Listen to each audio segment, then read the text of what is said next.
gotta hit the beat. I gotta hit the beat, beat. Really, really good. I gotta hit the beat. I gotta hit the beat, beat. I gotta hit the. Welcome to the Flybubble Paragliding channel. We are free flight experts and equipment specialists helping you get the best flying experience. Oh, ow! Hello! Hello! In this free Flybubble video, we're going to talk to you about the Phi BEAT And the Beat Light. Okay, let's go fly.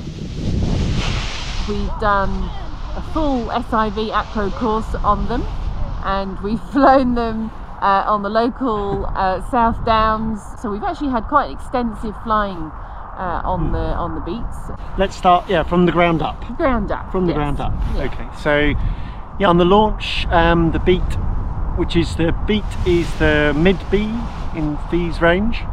So I always think it's important to think about where it is in the range and what kind of pilot it's aimed at. So on the launch, I think the BEAT is very, very sorted. It's what I mean by that is in all wind conditions, I think it's really easy to launch. From a very light to nil wind, the glider inflates really easily and comes up very nicely. It fills right across the glider, where some gliders might tend to sort of hang back and drag along the ground a bit, or come up at the tips or something like that. The BEAT inflates right across the sail and comes up really, the whole sail comes up together in one thing, which is what you really want. And it does that really nicely, doesn't it? Yeah, so the launch with the light, it feels lighter when you're launching it. Lovely launch, that it's easy, as Carlo says. I'd say the BEAT Light's got moderate length on the brakes, so building the wall is easy, and she wants to fly, so she comes up nicely, but it doesn't tend to overshoot. The wing is lighter than the standard weight, and it just floats up nicely, and then but it stops. It doesn't sort of overfly. The BEAT comes up, inflates nicely, it doesn't drag on the ground, comes up and then carries on inflating progressively all the way up. Obviously it's down to your input on the pilot. At the top you do need to catch it a little bit when the wind is stronger, but it's easy to manage in that way. Yeah, the brake travel is a sort of, it's not light, it's not heavy, so it's a sort of moderate pressure. Possibly with the light version, that maybe it is a little bit lighter than the standard BEAT. I do agree with that, Yeah. and the handling as well. So the brake travel, I'd say is slightly on the longer side. Yeah. I agree. And so if you just fly in tourist position, so that's with your hand at the bottom of the triangles, we call that tourist position.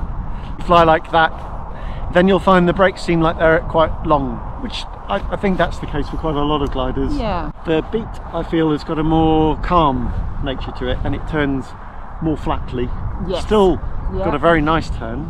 I can feel like I can really turn it nicely in thermals, but it's a bit more, well, actually it's a fair bit more calm than say the Maestro, which is quite sporty. Yeah. And Yeah. so it's got a more flat and calm turn, and actually it's very efficient. The turn's really efficient. It's when you're soaring and thermaling, Yes. you can tell you're doing really well on the BEAT. Its sync rate is very impressive. Yeah, It's got a it really is. good sync rate. Yeah. It does turn very progressively in a nice way. It doesn't bank too much, but it definitely, you've got a nice pressure through the brake travel to get to where you sort of feel, oh yeah, you can identify the sweet spot very nicely. Yeah. Do you use the speed system? I use the speed system, and I also use big ears as well. So the speed Efficient. system was quite light, but also feels very efficient. I felt like I got, a good. It gives you what you want when you need it, and it's progressive, but it's light to put on. Certainly, not a lot of strain. I'm flying. I've flown it with the Lightness 3. I've flown it with an Acro 4 harness, and it's certainly not hard to push. With big ears, they come in nicely. They actually will stay in, and just a little pump to release, and off they go. So just need a little encouragement, and they pop out. They pull good sized big ears. Yes. Because the BEAT has 3 lines across. Not hard, it's not really physical. Some gliders really resist pulling in big ears, and it's kind of like, yes, it's kind of, and then they keep flapping and want to re-inflate. Yeah. The beat comes in Very good point. nice and easy, Yeah. and then they sit nice and stable. Yeah. And then when you release the ears, if you let them, they will slowly re-inflate, but they're quite slow. Yeah. So it does help to get them out a bit quicker just with a pump. Little pump, yeah. Yeah. So it's marketed as a mid-B, and I think that's what the attraction is about the Beat, that it is sitting very nicely in the mid-B range, but I don't think the demands are mid-B necessarily. I feel like with like we discussed about the launch and the actual ground handling, the wing is easy from that point of view. I think, Yeah. you know, pilots who are stepping up from an A glider or may have been flying a low B are going to find this a nice progression, but not find a struggle. Oh, I've got to be really sort of on it. It's not a high B. It doesn't need that huge amount of pilot input. It is, the performance is there. It's definitely a mid B. And you feel like, yeah, great. I've progressed on from my high A, low B, and you're moving up. The pilot demands feel more like a low B. It feels like an ambitious beginner could fly the Beat if they had good ground kiting skills and good wing control skills. The performance is really excellent. Yeah. I think the Beat, the performance, the kind of pilot demands to performance ratio on the Beat are exceptional. I really do. I think it's an amazing glider from that point of view. The performance is very close to the high Bs, particularly in terms of its climb rate, its sink rate, and it has a really good glide.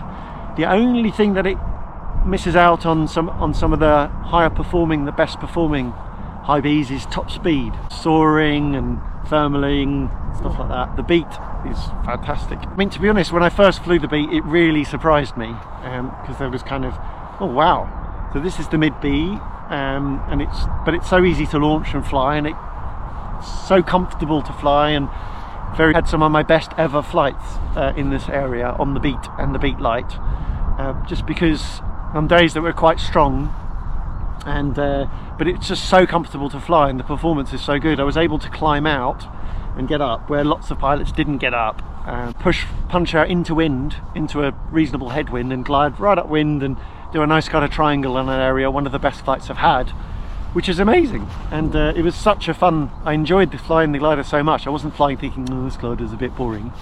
It was kind of really pleasurable to fly. And it cuts through the air very well, doesn't it? You feel like the glider it's got that precision to get through the air, and yeah, I like that. It's a fun wing to fly. And the more I've flown the Beat, the more we fly it, the more impressed we are. Yes. We also got to test out the Beat Light and the Beat. Yes. In SIV, didn't we? We did. And a little bit of Acro. We did. We took him out to Lake Garda, and we were with Caltacas.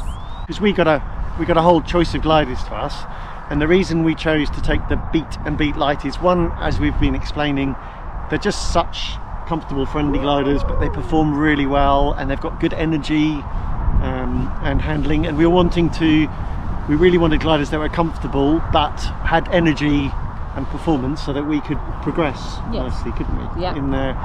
In the manoeuvres, and getting into some wing overs, and getting into some acro. And so we got to do full SIV, all of the SIV manoeuvres, and getting into some quite interesting acro manoeuvres. Absolutely. You were getting into your stalls and tail slides. Yes, I put it through its paces quite a bit with the full stalls and recovery wind and tail slides. And we were incredibly impressed by how well behaved the Beat and Beat Light were. Yeah. So Nancy ended up on the Beat Light, because it just so happened we had the right size for her. So that's the 22. Yes. And we were flying with our Supper Acro 4 harnesses with 2 reserves, just because we wanted the confidence to push ourselves a bit. And I was flying the 23. Yes. So got to find out that the Beat and the Beat Light are brilliant for getting into acro. Tail slides, they were fantastic. Yeah. Nancy, great. When you do them right and you're taught right, they can actually be actually really good. Sort of fun to do, and you can use them in different situations as you know, a tail slide could be used as a really good descent technique if you wanted it, if you needed to. Completely didn't expect it, but I managed to progress, and even doing my first helicopters. Pal was trying to get me to do a bit of choreography where I went from manoeuvre to manoeuvre, so heli to heli and things like that. And because the glider was so well behaved and able to do those manoeuvres, it really helped. If I'd had a glider that wasn't, I just wouldn't have made the progress I did. So we really hope you've enjoyed this review of the Phi BEAT and BEAT Lite, and you found it informative and learnt something about the wings and got to know them really well. As you can tell, we absolutely love them and think they're fantastic, and so big thumbs up to Phi on that one. If you've got any questions, then drop them in the comments below. If you want to know if this wing is for you, get in touch and sign up for our match service, and you get to talk to us and find out if this wing is for you. Is that it? Is that a wrap? Is that a wrap? Is that a wrap? Is that a wrap? I don't know. Is that a wrap? Is it in the tin? It's in the can. In the can. The can. The can. The can.